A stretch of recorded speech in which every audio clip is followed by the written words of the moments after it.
By my foya, me. Yeah. I wanna be a billionaire,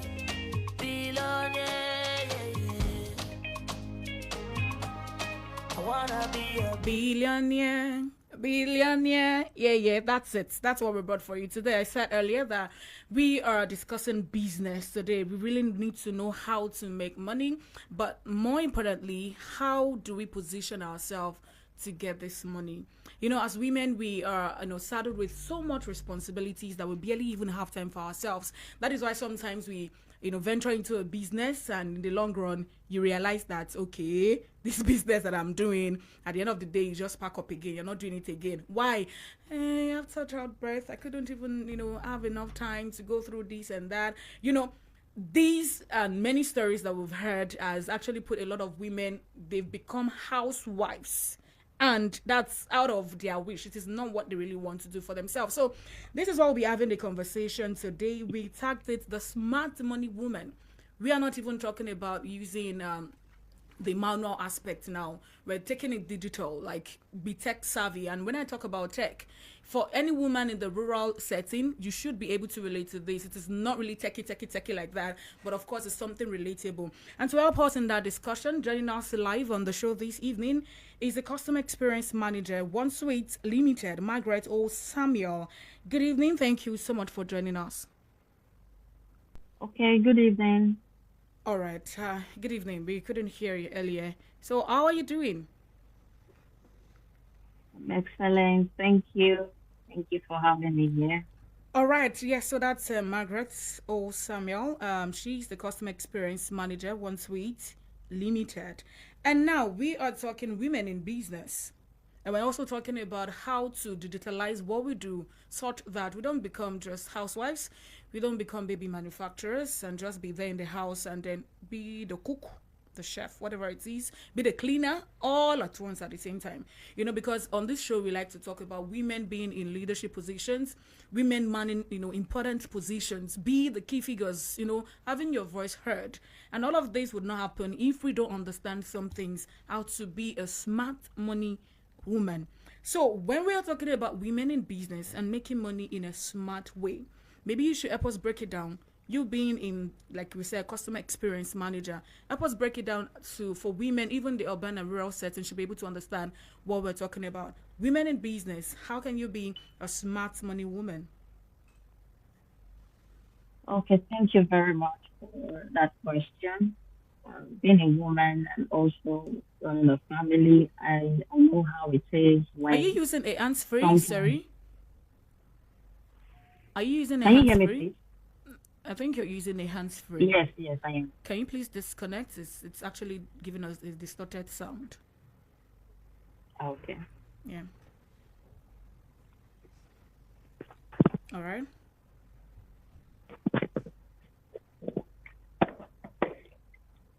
So is Yes, this we can. better now? Yes, very well. Okay, so we all know that today's woman is not just a caregiver or a nation builder. You know, today's woman is a brand. Today's woman is a decision maker, and in many cases, women are the visionary behind thriving businesses. And a lot of complaints come in of maybe stress, trying to run work with family, and we know how exhausting that can be. So first, I would just want to touch some of the challenges that I know that women struggle with in business. And one of them, like you had rightly said, is trying to do it manually. You know, being the accountant, being the manager, being the HR, the marketer, just one person wanting to do everything at the same time. And sometimes it can feel overwhelming and it could make you feel unseen, like with everything I'm doing, I'm still not being seen or I'm not making enough money. Now, I'll just touch some few points that what some women do, that make them thrive in businesses, how you can actually make the most out of yourself as a woman. You know, one of the things that we're doing is we are embracing structure. We are using tools to manage staff, to manage payments, to manage tasks, to manage customer relations. We no longer just work hard, but we're working smart. So working smart actually is what really puts you up there as a woman in business. And there are a lot of tools designed for women, for us actually, to thrive in any field we find ourselves. As a business owner, as a staff of the company, wherever you find yourself, there are tools that can actually make your work much easier and be more productive. If you'll be proud of yourself that, man, I think I'm really doing well in this field.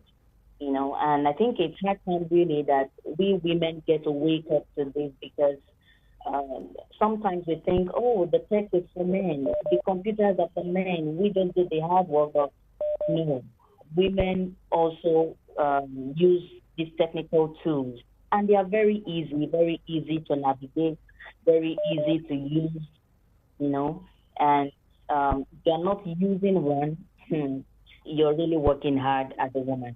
Okay, before we You're go really into working the hard. tools now, the things Yes. that we can use, maybe you're in your house, or let's even say you just give birth, that there's that period of, you breastfeeding, taking care of your child, or even that holiday you go on, that period where you're about to give birth. I think there's usually the 3 month pre, that what's that word now? People that are mothers. So there's that holiday you get, Postpartum. yes, that before you give birth and even after you give birth, just for you to be at Okay. home. But does that mean your business won't continue to thrive or it will go down the drain because you're not present? So that is why we're having this conversation. So you tell us exactly how to run our businesses even where we're not physically present. But let's get questions from our ladies before we go to the tools.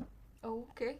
Um, when we talk business, we talk money, and that is capital.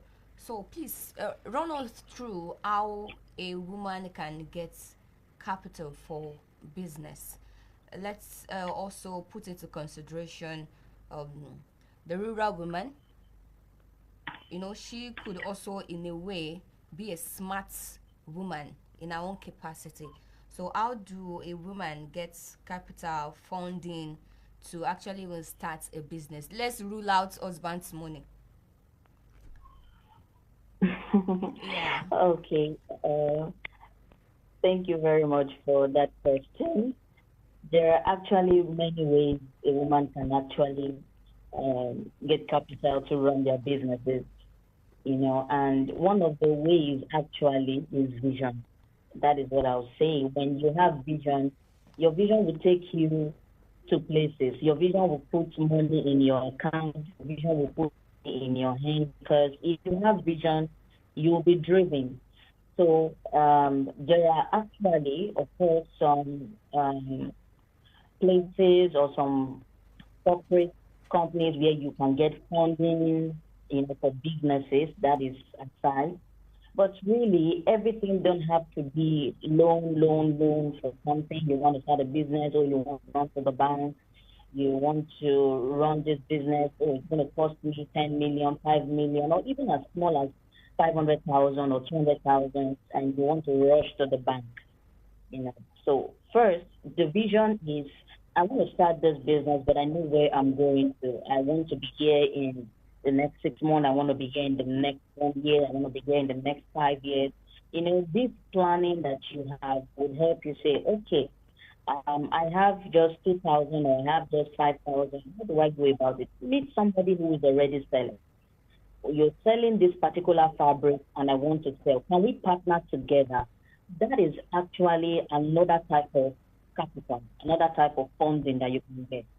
So you necessarily don't have to have all the money to start what you want to start. You can start some partnership. Okay, so can you give me, I will sell, I will bring your capital and so profit, and then I have this. Now, you're making yourself visible that you want to sell this product, you're gaining ground, getting clients or customers, but we don't know that it's not even your product. You are the only one who knows that, okay, I'm getting from this person and I am, selling to my customers. So before you know it, you give it to them within 2, 3 months. If you are driven by passion, towards the vision that you have enough money to start your own. So that's one way I think, and I believe that. And I've seen, of course, I've seen people who start big businesses. I mean, large companies that are currently running like that. I don't know if I answered your question. Yeah. Speaking from the angle of partnership that you just spoke about now, Ma, Yeah. for some people, they don't even know how to go about that. And if eventually they do get someone to partner with, we know how things could possibly go wrong at some times because, okay, this person brought a higher percentage of, I think there are ways or things that are being done to, I don't know, some documentations and people are not even aware of, so that at the end of the day, if things are about, so if they have a misunderstanding, how do you think they're able to cope that and ahead of time, even before? I'm just saying, I mean, as we're looking into the positive side of things, we have to look, since they don't have their own capital and they have to bank on partnering, how would you advise them to go about that? Okay, thank you very much. And of course, there are some maybe legal documentation that can take place depending on how large the company you're approaching is. Some could even be family friends and may not require such formal, paparazzi, as I'll say. They just say, you know what, you start, I know you, I know your family, I know where you stay, So it may not necessarily need some kind of high level documentation for them to start. Now, let's say it is someone you admire afar. You live in one state, but then you know someone who's in another state that's into this business. Yes, you can journey there. Be transparent, be truthful. This is who I am. This is what I want to do. This is my family address. I do not have maybe anything to drop as collateral. I do not have maybe a car or land, to drop as a collateral, but I'm very transparent. This is my family address. There are still people out there who have human feelings, that can understand with you and know that, okay, she really knows what she wants. She really wants to do this. And I mean, for her to have journeyed all the way from wherever she's coming from to this place, she really needs this thing. And so just go ahead and, say, okay, you know what, let's do it this way. Terms and conditions we apply, like I said, depending on how large the company you're approaching it. And sometimes you could just find it very easy by saying, let's go ahead and sell. Okay. No. And now, since we're talking about money now and business, we're talking about partnership as well. I actually want to bring our cognizance to the fact that most times partnership and collaboration doesn't always work, that way. And when I posted this on my status, I remember I said, if like they say, money stops nonsense. And as a woman, sometimes when you're financially empowered, at least you can say no to many things that ordinarily some women would be very, very afraid to do. Like I was saying, okay, if you don't want to leave, if you're in an abusive relationship or marriage, of course, when you're financially empowered, you can take a walk. Many times people stay in there because there is really nothing, they can bank on, like, okay, well, I would like to take care of my kids. How will I do this? How will I do that? That's usually their excuse. And somebody said it is not just marriage or even toxic workplaces, like so that you can make the good decisions about how to, move on with your life, especially in a peaceably manner. Now, once it's limited into software, right, that can make work easy for us. But I wanted to narrow this down to how women can be financially empowered to stop nonsense. I think that's the essence of this conversation. How can women be financially empowered to stop nonsense? Because all of these things, a woman will not be in leadership. A woman will not even think of partnership that we're talking about. If she's not all right, she's not bold enough to say, no, I'm not going to stay here anymore.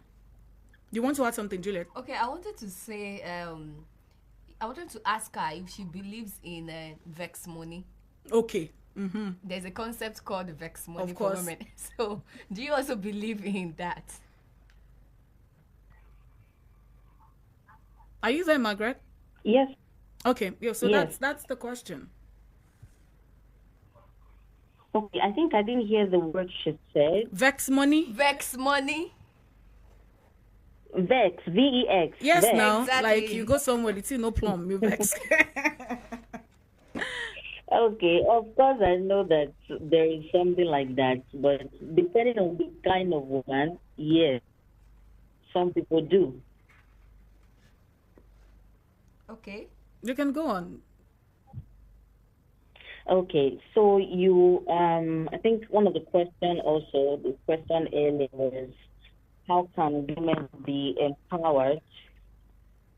Yeah, I don't know if I'm right. How can financially women empowered, such that you can make to stop? decisions, unfavorable decisions that you know, oh, this thing is actually not too favorable. Maybe you're living a relationship that you've, sweat your body and sweat everything is inside, and or you're living a marriage that you know you have kids.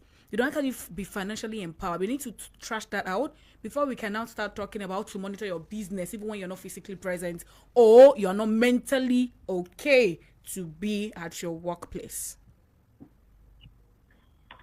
Okay. Now, when a woman has her own money, she actually gains options. You know, she has options to walk away, options to speak up, options to say no without fear. And financial empowerment is not just about wealth. It's more about freedom. It's about stopping nonsense, like you had rightly said. Stopping nonsense before it starts. A woman who earns, learns, and owns cannot be controlled. You know, so women can actually be funded. There are bodies that actually fund women. There are bodies that also teach women. Teach them to save, teach them to invest, teach them to grow. So that women can also realize their value and stop tolerating nonsense. You know. So that is what I have to say on that. Okay, so now let's now take it down to you're empowered, you're sensitized, you're educated, you're informed, you understand how to make money. You know that, okay, this, if I have my money, at least no man will be able to do shakara for you, or no, you would be able to at least say no to things that you know require a no for an answer. So how do you now monitor your business? Can you turn down the volume on your radio set?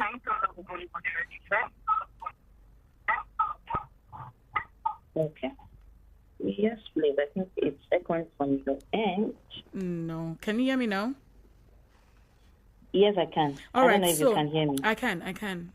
All right, so I was asking the question. I said, when you're not mentally okay to be, present at your work, maybe some of us have our personal businesses that we're running, and you don't have to be there, to monitor things and how it's going, especially now that we're actually evolving into the digital space.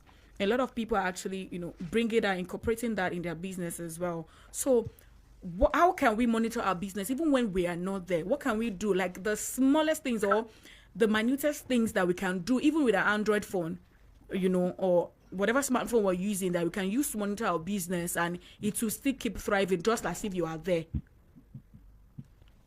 Okay. So a smart woman doesn't just survey, she tracks.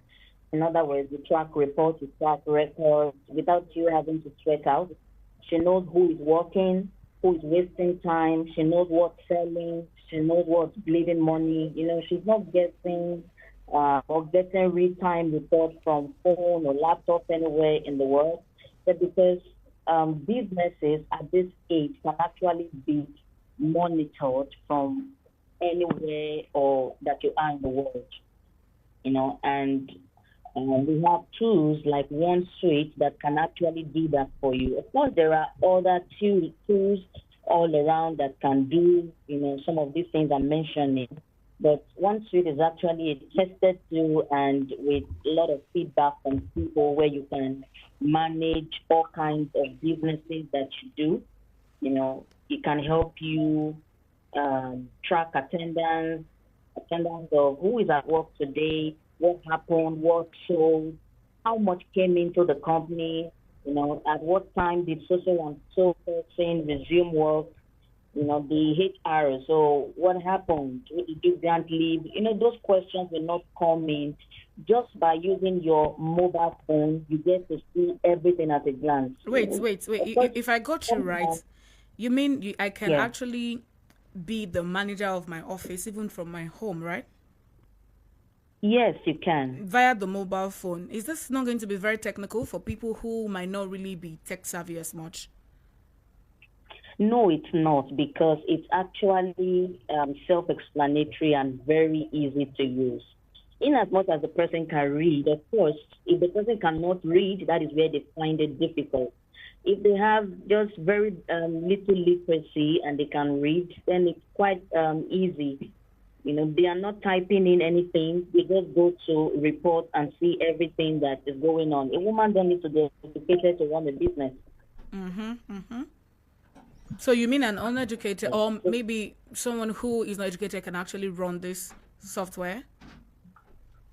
Yes, they can. Like I said, all that you need is just a little literacy, which if you have an internet enabled phone, it means that you are either checking Facebook or checking some of the social spaces and you can read something. So you can actually use this to monitor your business from anywhere that you are in. Maybe you are home, maybe you're going to be away for 1 month, away for 6 months. You're just going to see how everything is running without even having to take a phone to call. I want to call the manager, what's going on. You get to see everything right on your mobile device or your PC, wherever you are. Okay, I feel that this conversation is a bit, there's a bit disconnect from the rural women, because I'm quite particular about them too. In a way, they could also be smart money women with the little business they do. Okay. Yes, with the vegetables they sell, the okra, what have you that they sell. So how can they also be smart women money without the technology? The old woman selling okra might not be able to use the technology you're talking about. So how can they also actually? And the truth of the matter is, most of them sometimes put all of these funds together. They say, oh, Niru, Alata, and all of that, send their kids to school. So I think they also sort of need advice on how to, one, to keep their business going in the long run, and also to make funds from it without technology, because I'm very sure that most of them, it is Tonosobe, the small small phone they use. Yes. Or maybe I should just better put. Okay, Can you please turn down the volume on your radio set? It's giving a feedback that is not pleasant. Okay, can you hear me now? Okay. All right, so yes, maybe Yes, better that's put, fine. we have a lot of people, maybe people who are selling orange in the market, mango, pineapple. They have actually big businesses that, fetch them money. These people have houses, good houses, They go to the farm, get people who their sell produce, onions and all of that. You wouldn't know because you think, oh, these things are mega. Hey, nothing is mega. Even tomato and pepper sellers, they make good money. So maybe we should just say, because the truth of the matter is the world is evolving, right? Remember during the cashless policy, a lot of people couldn't purchase anything because some of those people would say, I don't have a bank account, I cannot operate. I think we should now start really talking about, people moving towards the line of technology now. So how can people in that category, move into how they can monitor their businesses without necessarily having access to mobile, maybe the technology aspect of it?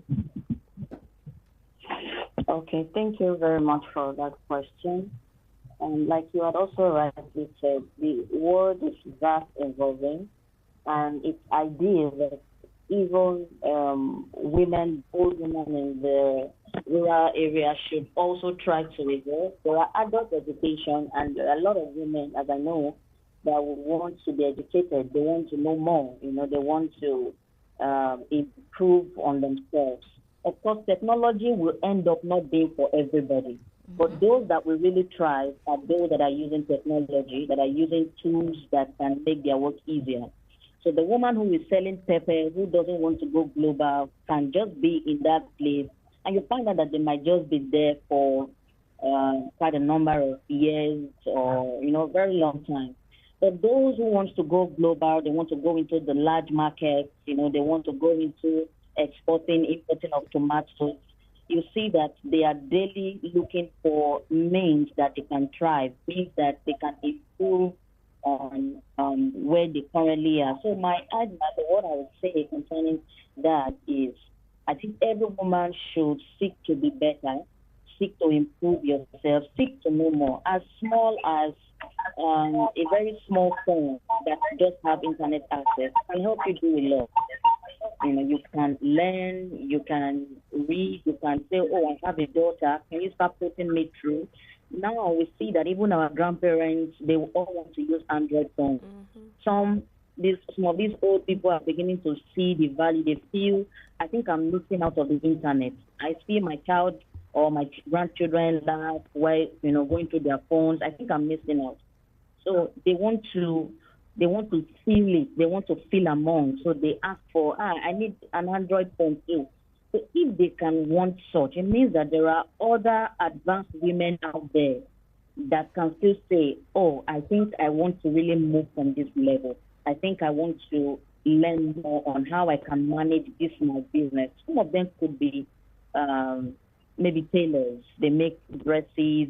They have a very small kiosk where they make dresses, and they want to improve. Okay, from this my place, I want to be. That's why I started initially with vision. Your vision is what will drive you, but sometimes it's very difficult to drive in vision into someone whose mind is closed. They don't want to move from where they are, so you find it difficult to push some women. You see that you're trying, but this woman is not moving. But those that really want to move, we definitely move with the trends, and one of the trends is working smartly using technology. All right, so let's go into how we can use technology. Say, for instance, I have maybe 2 shops now, fully loaded with provisions, perishable goods, maybe on one side, and the other side, just normal provisions and all of that. How can I monitor? We have sales girls who are very crafty, and I cannot be everywhere at the same time. Let's even say, okay, 3 shops now, even 1 shop. I will not always be around. I can just say, okay, Juliet, my mommy shop. My mommy will shop, and I leave. So how can I monitor and see that this girl have not stolen my many of my things that I cannot count? There are a lot of things that I cannot count. I'll just purchase them and put stock there. So how can I monitor it? What you were talking about, some tools, how to use it on my phone without necessarily having to do much, just for me to click on it and check. So how do we go about that? Is it that we're downloading something, or how exactly are we to go about that?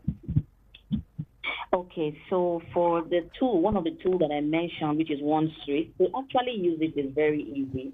You can manage multiple shops within a particular state or even in different countries at the same time, such that shop A has a location or address, shop B has a location or address. Now, where this stock is being taken is at the point of purchase, because like you said, sometimes you may not be able to count. So how many is a provision store? Provisions could include, let's say, beverages. How many beverages are they supplying this particular shop this day? Okay, 50 or 20. Of course, someone still have to take records. Okay, 50 has been supplied, and that is entered into the system. It is actually very easy. If you type OneStreet.com, and there you can also get a see how it really works. You can enter your stock, so and so was supplied, the date and the time, and who supplied it.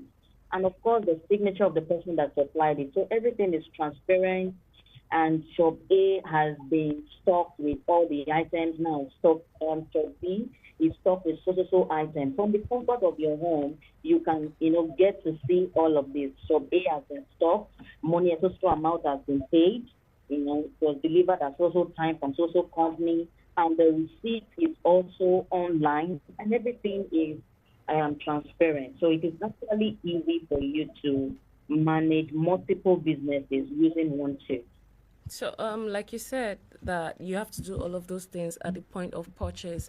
So, in a situation where Yes. you probably forget to do those things at the point of purchase, is there a way you can rectify that when you get to the store and still be able to monitor your products and shop? Yes, that can also be done in the shop or in the store. So as soon as those items arrive, of course, there will be no way that even a warehouse, there is always a stock number or whatever they have in the warehouse.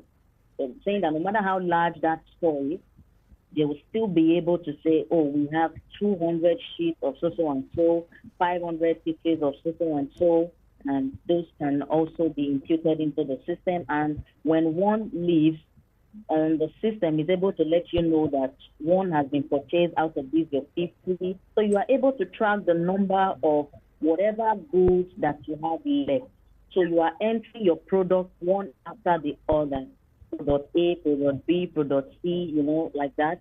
And if you start 50 and you've sold up to 49, you are able to know that, okay, I've sold 49, I need to restore, like that. Wait, So that where can do I also feel this works for supermarkets?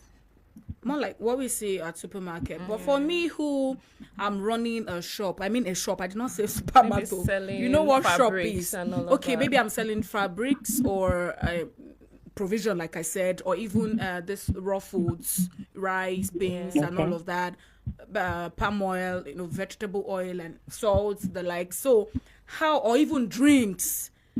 So, does that mean I'm going to have a system where that will be operated at that my own shop, or how exactly would this work? Because I'm still not getting it. So I want to believe maybe we could have some people like me listening now.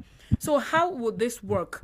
Then the money being sent. Of course, I know some people are now using the point of sales machine now, POS, to Yeah. for purchases and for money transfers and all of that. So probably I could be able to monitor that. If I have it on my phone, I'll be able to, just like we receive debit and credit alerts. Yes, but how will I do this? Does that mean there'll be a system at my workplace, at the shop there, that will be operated by my staff members? Is that how it works?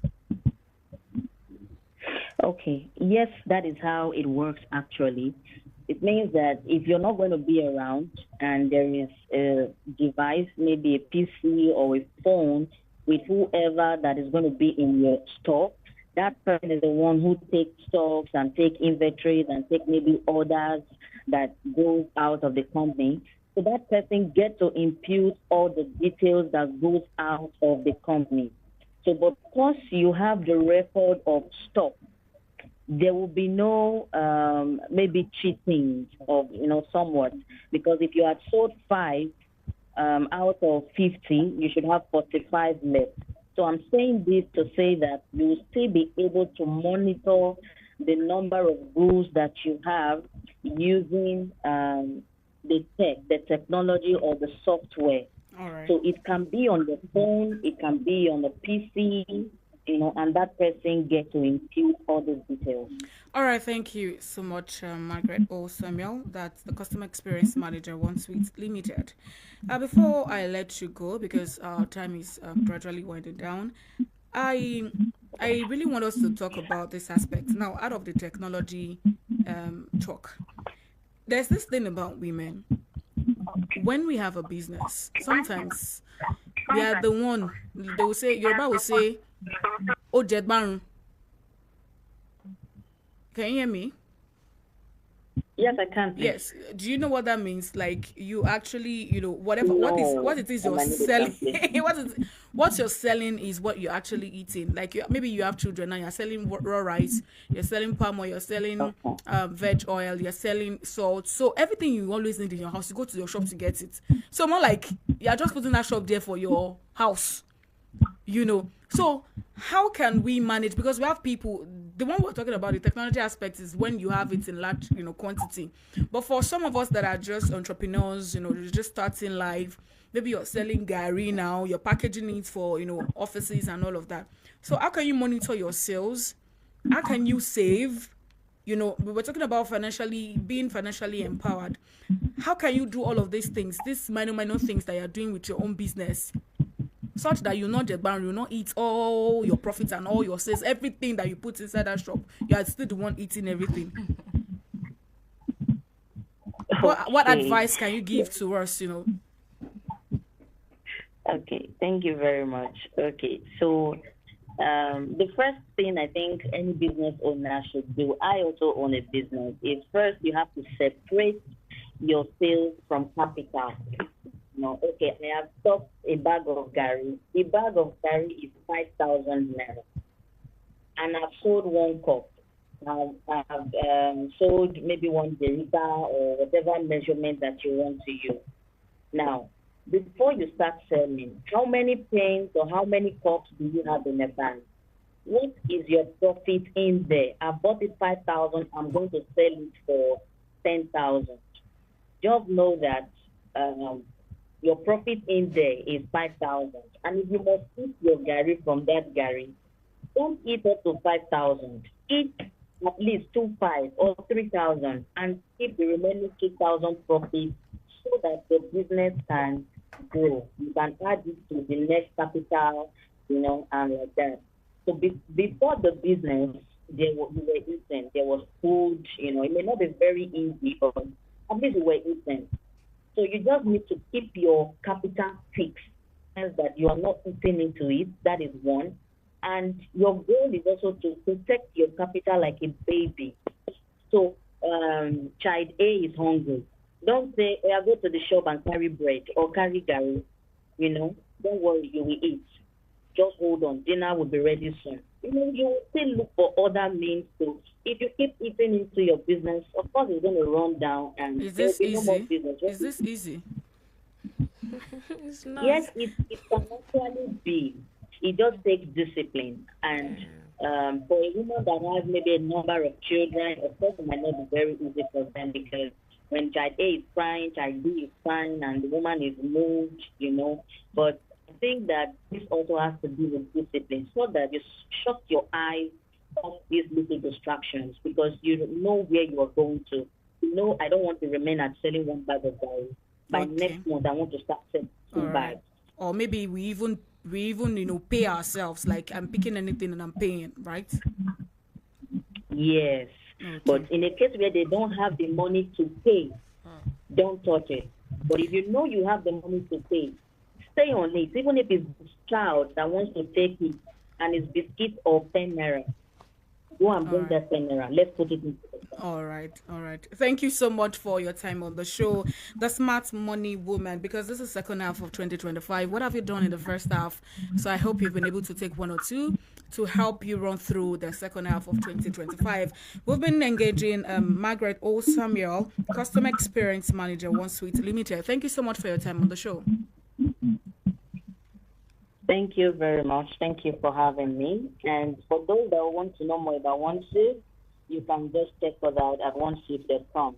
All right. Thank you so much for your time. And that is where we draw the curtain on today's our show. Yes, we talked about the Smart Money Woman. Maybe next time it's not going to be Smart Money Woman. Yes, or maybe Smart Money Man. But men, you have enough money now. Do you need money again? All right. So thank you so much for being a part of the show. Yes, it is very important for us not to open the studio line just for you to listen. Yeah. On the days we have freestyle, you will definitely call in. And you heard from Juliet and Florence, the flawless one. And my name is Damster. Until next time, bye for now.